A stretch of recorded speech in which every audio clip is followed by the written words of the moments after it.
Time to go. And here we go.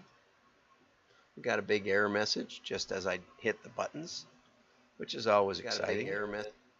5, 4, 3, 2, 1. I'm John Miglosh, the WDMA. We're talking about acronyms today. Stay with us. And here we go. We're going to go right over to Tom Fishburne. Brand naming. We need a new name for our agency that shows how creative we are. What letters can we use that haven't already been taken? And I do see a lot of creative names for agencies. I'm always amazed, just, what people will put together. There's one called Trumpeting Frog or something like that. And I wrote back and forth to the founder for a while. And they win a lot of awards, too. I wish I could remember the rest of it. I know Frog is in it. So you're either going to pick something crazy like that just, it's kind of like naming a rock band, BBDO or something like that. Sounds like there's a bunch of rock bands that have letters. But a lot of them are just completely nuts, Space Potatoes or something. Anyway, so yeah, mankind since Adam named the animals, it has been naming things, and that's part of being co-creators. And ad agencies are stuck because they add a partner, and then they add a partner, and then they acquire a company, and that gives them more partners, and then people quit because they used to have more input, and now there's too many partners, and so it's an ongoing thing. I'm not sure. This cartoon was partly inspired by reading someone described as the MD of EMEA at VMLYNR, part of WPP. And I wondered if maybe EMEA meant Essential Marketing Emerging Acronyms.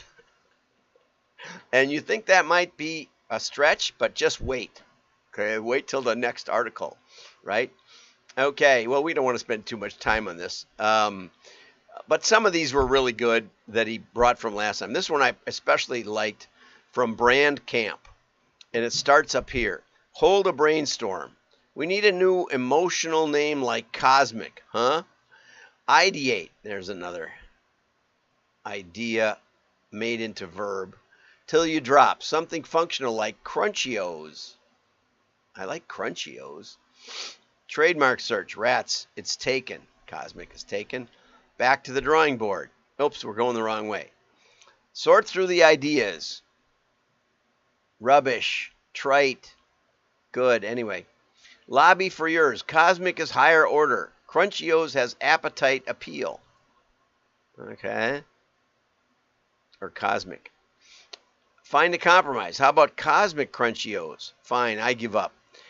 Trademark search. Rats, it's taken. And that's the way it goes. And I really like this one best. Okay, so now I want to go on in that spirit. I hope you're having a good Monday today. It's going to be a good day. Ryan Wallman, Creative Director, Head of Copy at Wellmark Pty Limited.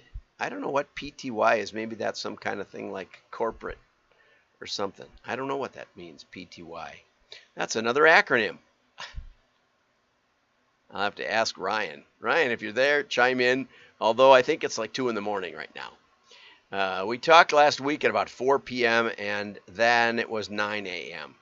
So if we take away 8 hours from 9 a.m., we'd be at 1 a.m. Something like that. Okay, that's a pretty good guess. If there's one thing I'm sure we can all agree on, it's that there's a worrying dearth of impressive sounding acronyms in our industry. I wouldn't say there's a shortage. I would say that most of us don't know what they are. So this is my attempt, says Ryan, to add to marketers' acronym arsenals, otherwise known as the arsonym. You got me there, Ryan. I actually went and looked it up. There is no definition for arsonym. So I think that what it is acronyms that don't make any sense. I think that would be, Ryan has coined a new buzzword, arsonym, for your competitors' gobbledygook. And that's, so I hope he weighs in on this. Okay, so this is essential marketing acronyms, and that's where I got on the previous article. I got essential marketing emerging acronyms for the new ones. That's what EMEA is. But let's go on. Chief Jargon Officer, and this is the person that creates the EMEAs from Ritz or from Fishburne. Now I mentioned Ritzon again. Okay, I'll have to tag him. I don't think he ever comments anyway. Person who takes wide responsibility for the optimal implementation of linguistic over-complexificationism. Yes, I rehearsed that. I don't rehearse many times, but I rehearsed over-complexificationism. You have to focus on the complex, because complicationism doesn't work. Over-complexificationism, and it works. You got to put your eyes right there. I learned that. Now, this is even better. Core competency is sectoral alignment of value-adding communicative impenetrables. And I get these messages from agencies and from lead generators like every day on LinkedIn that they have this core competency of selectoral alignment of value-adding communicative impenetrables. Okay, now here's the big data baffler. That's something that I run across in the data sector. Baffle you with big data, not actual big data, just the phrase big data. Absolutamente bien. Most BDBs have never studied statistics of any kind. Now, that's not necessarily a hindrance. I did spend about an hour with one of the department heads at UCLA, and he said the way we teach statistics in college sucks every ounce of creativity out of it. It's as much art as science, I would say, because you're essentially saying, we don't have to look at them all to know what they all are. I caught you statisticians. Okay, return on gobbledygook. This is your ROI when you calculate the profitability of you calculate the profitability by the frequency of certain words in marketing communications. That would be a funny one to actually try and create, because you could identify certain marketing words and see how it correlates with profitability. But as we found up above, that would only affect the p-value if you had big enough data, as it happens. The bigger the data, the smaller the p-values, which means you correlate everything to everything eventually if you get enough data. But it doesn't mean anything. It doesn't mean there's causal force. It just means there's correlation. Okay, I don't mean to get too so technical for you who have never studied statistics or worked with them. Okay, this one, I didn't know what ATL and BTL is, but our ATL and BTL activities didn't work. We need to blame this on someone DTL, which is down the line. Okay, and the business to self is when you just talk about your own company, characterized by phrases such as "we believe," "that's why we," "our philosophy here at," and anything refers to journey. B2S is sometimes abbreviated as just BS. I like that one. I especially like this one, call to inaction.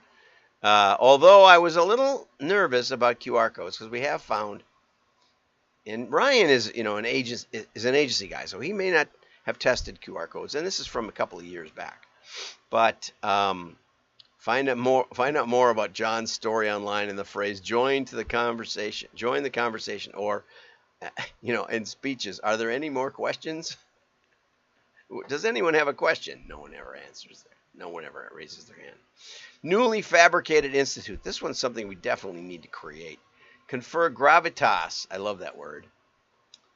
On what would otherwise be an obvious rehashing of a marketing concept that's been around for decades, if not more. The NFI phenomenon is characteristic of new wave marketers, which make a good name for an institute. Ridiculous title creator that takes titles like designer and turns them into pixel ninja. I've seen a lot of those too come by on LinkedIn. Noun to verb is the last one. We're especially partial to impacting, ideating, and gamifying. And as we just saw in a Fishburne cartoon, this is rampant in the marketing world. So let's get to the real news. Why you should send Black Friday direct mail from Preston Carroll. I wanted to do this one on Friday. Now I'm doing it on Monday. But holiday sales in November and December have accounted for approximately 19%. You can click the links. If you go over to wdma.org after the show and subscribe, which is free, you can get access to all the marked up articles and the links. So you can click up here if you put it in your PDF, and you can see, like up here, it'll click that and it'll say, you want to go over there? I don't, but you could if you wanted to. And also this one, you can get backup statistics. You might have to take off the highlighter, but you know, there's the statistic things. Okay, so they expect that to even increase in 2022. Many direct-to-consumer, e-commerce, and retail marketers will go bigger, mail more. That would be great in November. Although watch out for the election, right? Because it's part of the mix. But maybe you can get that. Maybe you can get in after the election. Okay, we have an election article tomorrow from Ray Schultz. You can all look forward to that one. And so, one, it's a great time to test, especially if you're doing, you know, significant quantities. You know, I get calls from people who want to test, you know, and mail 200 or something. Well, that isn't going to be a valid test. That's going to be a try. Try it. You might get an order or two, and if you do, then it's probably worth trying again. But 155 million Americans made purchases on Black Friday. I actually bought a big screen TV. I think it was last year. Yeah, last year on Black Friday, on the very day. I can't remember ever buying a TV or buying on Black Friday, but you know, now I'm in the 155 million. So it's a great time to test your direct mail strategy with a new audience, because people are open to, they're looking for stuff. They're looking for bargains or new products or Christmas gifts in that time window. So it's a good time to try customer acquisition, in spite of the fact that there's so many out there right at that point. But you know, one of the proverbs in marketing is shoot when the ducks are flying, and the ducks are flying on that day or thereabouts. Testing unique messaging could provide valuable insights on what your key response drivers are, which can influence future tactics. Yeah, well, testing, if you do it well, should always provide valuable insights. But if you haven't been testing, that's maybe a good day to try it. Loyal customers. You know, you can reward your loyal customers with a Christmas special. One of the great parts about direct mail is that it's easy to weed out your customers from your non-customers. It's also easy to weed out your good customers from your bad customers, if you can tell who's ordered more than once. Spread the holiday cheer around with a special offer for your customers. Excellent advice. Okay, there's more here, but campaign performance will help your retargeting efforts moving forward, of course. If you create more traffic, you can then retarget if they visit your website, browse a landing page, download content, abandon a shopping cart, and so on. Although one of the things, if you're mailing to customers to drive traffic, if they spend more than like 20 minutes on your website, you may not have to retarget them. It may not actually provide incremental lift because they are loyal. They know what you sell. They're looking for what they're looking for. You may be out or whatever. But and also if someone spends very, very little time, it's not worth retargeting. So there's, you know, and I suggest, I got that tidbit from Brian DeLate, which you saw in my interview with Brian, and so I recommend running it by him if you are considering retargeting. They do an excellent job. He's who taught me about it. Also keep in mind, direct mail efforts should not come to a halt once Black Friday is over. Okay, makes sense. You want to keep mailing your customers, even if, you know, even in hard goods, where you say, well, they only buy that stuff once every 10 years or something, but you could pass along. If someone knows they're going to be getting another piece of mail, another offer, another catalog especially, and someone wants information, they'll hand them your catalog. If you mail rarely, once a year or something, they're they're going to keep an eye on it. They're not going to give it away. Something to consider. Just in time for forecasting. Yeah, you can compare year over year Black Friday direct mail performance, and it gives you an insight into planning for 2023, and I think it really does. Nothing like some consistency in your marketing. But adjust for what we used to do is when we compared lists, we would adjust for how the mailing did compared to other mailings, and then adjust the performance index to 100. So if a mailing was especially good, we would actually lower the relative list performance compared to previous mailings, so that we could compare that list through time and see if it was that list, or if it was just we had a great cover, or we had a great timing, or the economy improved, or something like that. So if you're going to compare through time, you have to keep some consistency, or you have to adjust, and it's a tricky little business. Okay, direct mail can drive engagement. Absolutely, right? The mail stays in the home. 76% of holiday consumers are seeking out deals via 3 or more channels. Okay, so just adding mail to your existing marketing mix. If you're mainly digital, give me a call. I'll talk to you for 15 minutes. We'll talk about who you might want to talk with, what you might be doing, whether it makes any sense. I once got a call from Blockbuster back in their heyday, and they said, we want to do a catalog. And so I asked them 6 questions, 6 numbers. I said, that's good. It won't work. They should have listened to me. They flew up to try to convince me that it would work. They flew another guy up to see if we could actually handle 27 million households and all their rental history. Yes, we could. They decided we could. And I sent him to someone else, and a year or two later, I had a lunch with Carrie Valentine at Blockbuster. And he said, we should have listened. It cost us $5 million. Yeah, you probably should have.